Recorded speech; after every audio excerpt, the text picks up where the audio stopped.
নমস্কার, দেখছেন নিউজ 18 বাংলা। আপনাদের সঙ্গে রয়েছে আমি সোনিয়া। ঘড়ির কাঁটায় ঠিক সন্ধ্যে 6টা মানের সময় জেলা থেকে সরাসরি শুরুতে আজ অবশ্যই মধ্যপ্রাচ্যের মহারণ মহাযুদ্ধ, সেদিকে আমাদের নজর রাখতে হবে। তার কারণ প্রত্যেকটা আপডেট আমরা আপনাদের সামনে তুলে ধরছি। হরমুজ প্রণালী তা যে খুব গুরুত্বপূর্ণ তা বলার অপেক্ষা রাখে না, ব্যবসা বাণিজ্য সবকিছুর ক্ষেত্রে। কিন্তু এই হরমুজ প্রণালী সচল রাখতে হুঁশিয়ারি, প্রয়োজনে মার্কিন নেভি ব্যবহারের হুঁশিয়ারি দেওয়া হচ্ছে। হ্যাঁ, ঠিক এভাবেই হুঁশিয়ারি দিয়েছেন ডোনাল্ড ট্রাম্প। কোথায় এই হুঁশিয়ারি? তার সোশ্যাল মিডিয়ায় এই হুঁশিয়ারি ডোনাল্ড ট্রাম্পের। এবং চীন ও রাশিয়াকে হরমুজ ব্যবহারের অনুমতি আরো ডিটেইলে একটু জানার চেষ্টা করি। তার কারণ বাণিজ্যের ক্ষেত্রেই কি অনুমতি দেওয়া হচ্ছে? অতনু রয়েছে আমার সঙ্গে, আমার সহকর্মী। অতনু, হরমুজ প্রণালী যে খুব ইম্পর্টেন্ট তা বলার অপেক্ষা রাখেন। আমাদের দর্শকদের জন্যই তোমার কাছ থেকে জানতে চাইবো যে কেন, কি কারণে হরমুজ প্রণালী এত গুরুত্বপূর্ণ, এবং চীন সত্যি কি এত সহজে ছেড়ে দেবে যেভাবে সোশ্যাল মিডিয়ায় ট্রাম্প বলছেন?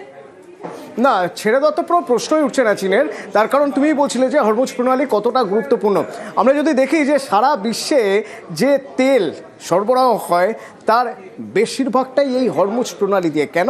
কারণ খুব স্ট্র্যাটেজিক্যালি ভৌগোলিক দিক থেকে যদি আমরা দেখি, এদিকে পারস্য উপসাগর, এখানে পারস্য উপসাগর, আর এপাশ থেকে আমি চলে আসছি আরব সাগরে।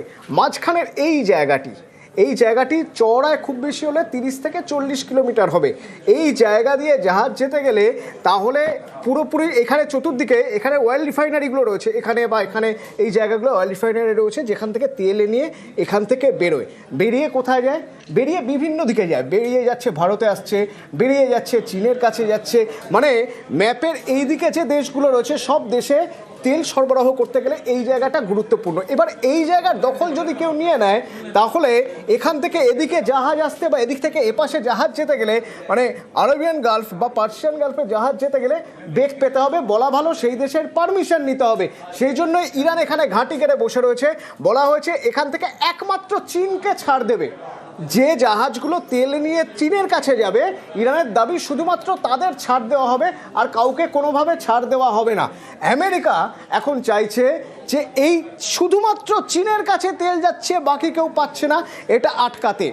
এর আগে আমেরিকা চেষ্টা করেছিল এই হরমুজ প্রণালীর একটা নির্দিষ্ট দ্বীপ, সেই নির্দিষ্ট দ্বীপ দখল করে নিতে, কিন্তু সেটা আমেরিকা পারেনি। এবং মনে রাখতে হবে, আমেরিকা এবারও যে ইরানে প্রথম স্ট্রাইকটা করেছিল সেটা করেছিল এই মিনাবে স্ট্রাইক করেছিল। অর্থাৎ যেন তেন প্রকারেণ এই হরমুজ প্রণালী দখলে আনতে চাইছে আমেরিকা। এখন কোনোভাবেই যখন পারছে না, তখন ডোনাল্ড ট্রাম্প বলছেন যে বিশ্বের চালিকা শক্তি, সেই চালিকা শক্তি তেল যাতে সব জায়গায় পৌঁছে যেতে পারে, যাতে স্তব্ধ না হয়ে যেতে পারে গতি, তার জন্য আমেরিকা এগিয়ে আসছে, আমেরিকার নেভি এগিয়ে আসছে। কিভাবে এগিয়ে আসছে? না, এখান থেকে যে জাহাজগুলো যাবে সেই জাহাজগুলোকে দরকার হলে কর্ডন করে নিয়ে যাবে আমেরিকা, যাতে আশপাশ থেকে ইরান হামলা চালাতে না পারে। আসলে তা নয়, আসলে এই জায়গার দখল নিতে চাইছে আমেরিকা। কেন দখল নিতে চাইছে? আমরা যদি একটু পাই চার্ট দেখি তাহলে বুঝবো এই হরমুজ প্রণালী কতটা গুরুত্বপূর্ণ। কিভাবে গুরুত্বপূর্ণ? না, আমাদের দেশ মানে সব দিক থেকে শুধুমাত্র তেল নয়, তার সঙ্গে প্রচুর পরিমাণে সারও এই হরমুজ প্রণালী দিয়ে আমাদের দেশে আসে। সেক্ষেত্রে আমাদের দেশের ক্ষেত্রেও একটা গুরুত্বপূর্ণ জায়গা এই হরমুজ প্রণালী। কোন দেশ কতটা নির্ভরশীল এই হরমুজ প্রণালীর উপরে যদি আমরা দেখি, তাহলে এশিয়ার বিভিন্ন দেশ 14%, ইউরোপ মাত্র 3%, এ পাশে রয়েছে জাপান 11%, দক্ষিণ কোরিয়া 12%, ভারত 15% নির্ভরশীল। কিন্তু হরমুজ প্রণালীর উপর সবচেয়ে বেশি নির্ভরশীল কারা? চীন 38% নির্ভরশীল। তার কারণ মধ্যপ্রাচ্য থেকে যাবতীয় যে তেল এবং অন্যান্য যে উপকরণগুলো যায় চীনে, সব এই হরমুজ প্রণালী দিয়ে যায়। সুতরাং যদি হরমুজ প্রণালী আমেরিকার দখলে আসে, তাহলে শুধু যে ইরানের উপর কর্তৃত্ব ফলানো যাবে, আরবের উপর কর্তৃত্ব ফলানো যাবে তা নয়, চীনের সাপ্লাই লাইন কাটা যাবে। যে চেষ্টা ডোনাল্ড ট্রাম্প করে যাচ্ছেন, আর সেই চেষ্টা সরাসরি করতে পারছেন না বলেই বলছেন যে হরমুজ প্রণালীর নিরাপত্তার জন্য আমেরিকার নেভি ব্যবহার করা হবে। একেবারে অতনু, হরমুজ প্রণালী যে কতটা ইম্পর্টেন্ট সেটা আমরা অতনুর কাছ থেকে শুনছিলাম, কারণ প্রচন্ড ইম্পর্টেন্ট। এই হরমুজের কর্তৃত্ব বজায়ে নাছোড় চীন ইরান। হরমুজ দিয়ে বাণিজ্যে নির্ভরশীল চীন কর্তৃত্ব বজায় প্রয়োজনে পরমাণু হামলার হুমকি দিতে পারে চীন। আন্তর্জাতিক বিশেষজ্ঞরা তারা ঠিক কিভাবে দেখছেন এই বিষয়টা, কি মতামত তাদের, একটু শোনাই আপনাদের।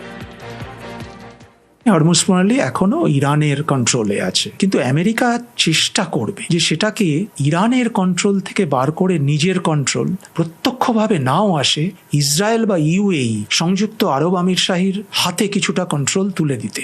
ইউএই, ইরান, এরা কিন্তু এই হরমুজ প্রণালীর খুব কাছাকাছি আছে। ইউএই, সংযুক্ত আরব আমিরশাহী, তারা কিন্তু আমেরিকার বন্ধু, আমেরিকার অনেক সামরিক ঘাঁটিও সেখানে আছে। চীন কিন্তু এটা কখনোই হতে দেবে না।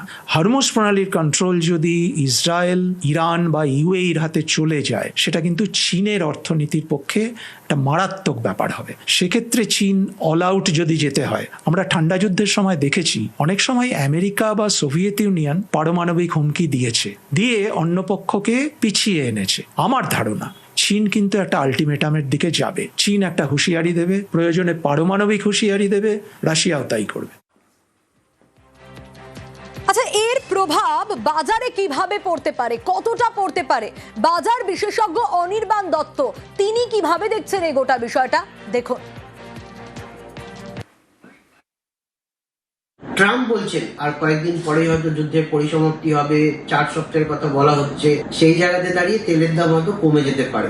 এটা আমি বলবো একটা পলিটিক্যাল স্টেটমেন্ট। মধ্যপ্রাচ্যের যে তেলের ভান্ডারগুলো আছে সেটা কিন্তু তেলের ভরকেন্দ্র, সারা বিশ্বের জ্বালানি কিন্তু সেই জায়গা থেকে যাচ্ছে।